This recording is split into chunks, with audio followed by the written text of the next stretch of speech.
আসসালামু আলাইকুম গাই, শুভ সকাল। এই তো এখানে আমরা নাস্তা খাইতাছি। আমার ছেলে সিঙ্গারা খাইতাছে। আমার ছেলের জন্য সবাই দোয়া করবেন।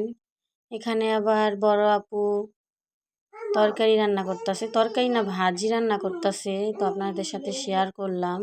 এখানে লাউ তরকারি রান্না করছে। কে কে লাউ দিয়া মাংস দিয়া পছন্দ করেন বা কারা কারা খাইছেন অবশ্যই কমেন্টে জানাবেন। আমাদের ফেভারিট খাবার এগুলা। আজকে মেনুতে আছে ডিম ভুনা, লাউ তরকারি, সাথে ফুলকপি ভাজি।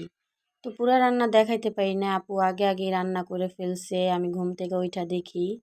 সকালে নাস্তা খাইতেছিলাম সাথে চা, খাবারটা জমেই গেছে। তো দেখুন আমার বড় আপুর হাতের রান্নায় জাদু আছে, অনেক টেস্ট হয়। দেখুন কত সুন্দর। এখানে আবার আব্বু নারকেল আনছিল, নারকেল না অবশ্য এটা ডাব। তো পানি খেয়ে সবাই আবার বিকালে ডাবগুলা খাইছিলাম, আপনাদের সাথে শেয়ার করলাম। মা এখানে সবাই করে দিতাছিল। ভালোই লাগে, বাবার বাড়ি সবাই একসাথে অনেক আনন্দ মজা করি, ভালোই লাগে। সন্ধ্যাবেলা আবার দুলাভাই